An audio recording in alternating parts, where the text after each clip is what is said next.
There are some great games that will always be rewarding to people who are patient enough and have enough skill to master them. The question is, where does Primal Light for the Nintendo Switch fit among them?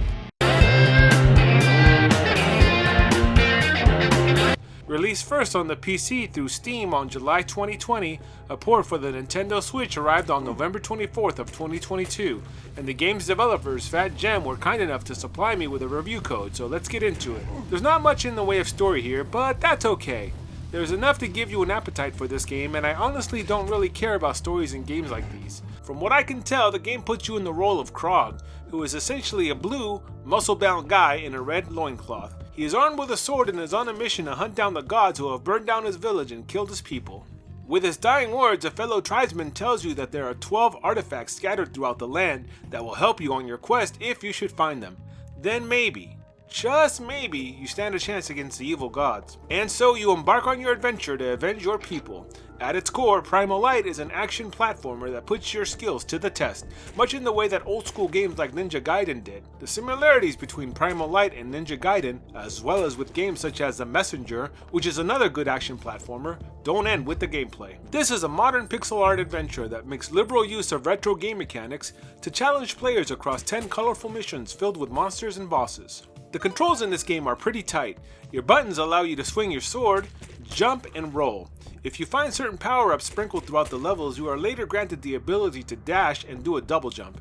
Each level also has artifacts that need to be found if you are going to take advantage of their powers, which allow you to see enemies' life bars, do extra damage but take more damage, reduce the cooldown for dashes, and that sort of thing. This game favors the bold in that you usually must take different paths in this game and take on more challenging platforming to attain the artifacts. But the cool thing is that once you find them, you never have to find them again because they stay with you after you die. I thought that was pretty cool. But that's not to say that the game isn't punishing, because it can be.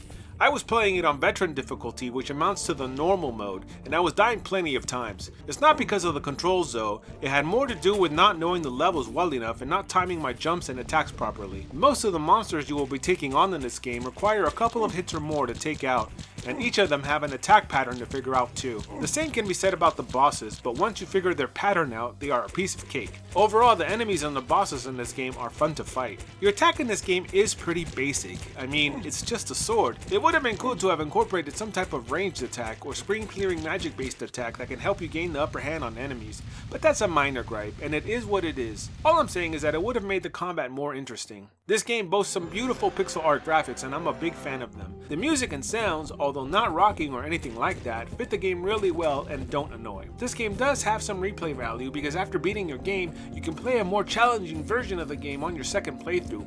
I like it when developers add things like this to their games. Despite the lack of a more fleshed out story and the bland combat, I had a lot of fun with this game, and I think you will too. This game is actually on sale on the Switch eShop for $9, originally costing $15. If you enjoyed this review, please drop a comment, like the video, and consider subscribing to The Big Retro Show, and I will catch you next time.